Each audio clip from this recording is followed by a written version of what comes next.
अभिवादन स्वीकार कीजिए ब्रजेश मिश्रा का और आप देखना शुरू कर चुके हैं द डिबेट। बहनों भाइयों, भारत निर्वाचन आयोग की कल प्रेस कॉन्फ्रेंस है और 3 बजे देश में आचार संहिता लग जाएगी और आम चुनाव की घोषणा कर दी गई। देश में आम चुनाव अब शुरू होने को बस कुछ ही वक्त शेष बचा है।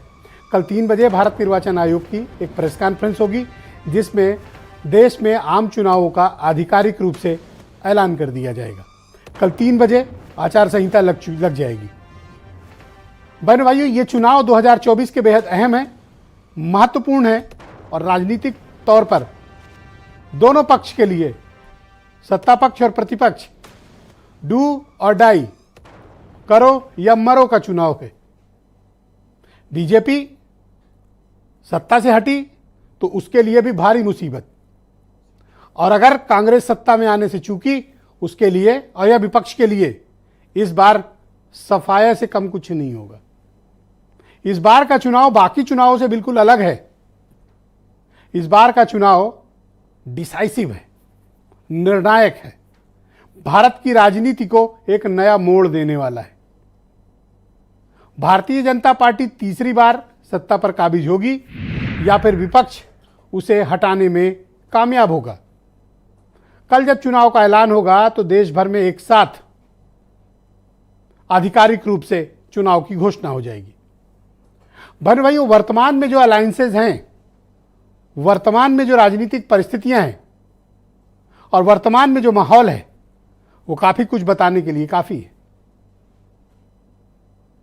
नॉर्थ ईस्ट से लेकर गुजरात और लद्दाख से लेकर तमिलनाडु, कमोबेश हर राज्य में, 2-4 राज्यों को छोड़ दें जहां डायरेक्ट हेड ऑन कोलिजन है बिटवीन भारतीय जनता पार्टी और कांग्रेस, अधिकांश राज्यों में गठबंधन है।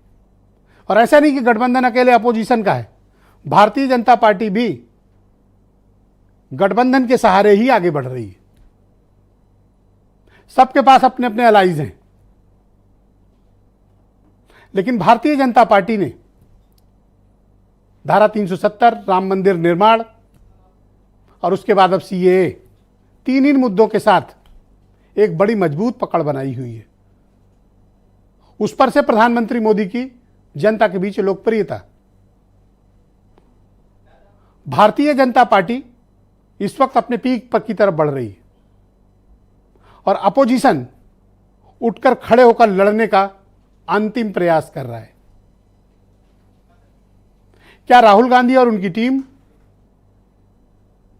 क्या विपक्ष के दूसरे बड़े नेता, रीजनल पार्टीज या अपने अपने राज्यों में भारतीय जनता पार्टी का मुकाबला कर पाएंगे? कमोबेश तस्वीर दिख रही है, जो चीजें दीवार पे कुछ लिखी हुई हैं, क्या वही होंगी जो दीवार पे लिखा है या फिर जनता बदलाव के मूड में है? जनता क्या चाहती है? बहनों भाइयों, अब जब चुनाव घोषित होंगे उसके पश्चात जनता के मूड का वास्तविक आकलन होगा। आचार संहिता के बाद ही माहौल बनता है दरअसल चुनाव का। उसके पहले ना तो पॉलिटिकल पार्टीज पूरा मन बनाई होती हैं, ना जनता। अभी टिकट भी घोषित होना बाकी है, तब पता चलेगा कि स्थितियां क्या हैं। वैसे पिछली बार जितने चरणों में चुनाव हुआ था, इस बार उम्मीद है कि 6 या 7 चरण में चुनाव होंगे। वैसे उम्मीद है कि 7 चरण में चुनाव होंगे और सारी प्रक्रिया 15 से 17 मई के बीच तक पूरी कर ली जाएगी, यानी तकरीबन 2 माह के भीतर चुनाव की घोषणा, चुनाव का समापन, मतगणना 2 माह के भीतर निपटा लिया जाएगा, या उससे भी थोड़ा कम समय लग सकता है। तो क्या देश चुनाव के लिए अब तैयार हो चुका है? पॉलिटिकल पार्टीज गियर अप हो चुकी हैं? क्या सारे साधन और तंत्र हो चुके हैं? लेकिन उससे भी बड़ा सवाल, जनता क्या चाहती है? आज चर्चा इसी विषय पर करेंगे। कुछ स्टेटमेंट सुन लें, फिर आज की डिबेट को हम आगे बढ़ाएंगे। माननीय प्रधानमंत्री नरेंद्र मोदी जी की गरीब कल्याण योजनाओं ने जन जन में पैठ बनाई है। जनता का भरोसा भारतीय जनता पार्टी पर लगातार बढ़ रहा है।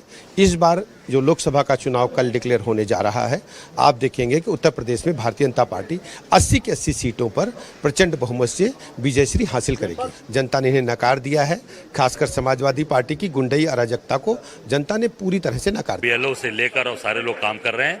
बहुत जल्द हमारी लिस्ट भी आ रही है और मजबूती के साथ डंके मैं मजबूती के साथ ये चुनाव होगा। इंडिया गठबंधन के सभी दल के लोग एक मंच पर आकर प्रचार प्रसार और सब लोग मिलकर काम करेंगे। कल देश में आम चुनाव की घोषणा हो जाएगी। समाजवादी पार्टी लगातार गरीबों की, मजदूरों की, नौजवानों की आवाज को बुलंद करने का काम कर रही है। किसानों की, मजदूरों की समस्याओं के लिए समाजवादी पार्टी संघर्ष कर रही है और भारतीय जनता पार्टी की जन विरोधी सरकार को हटाने का काम करेगी।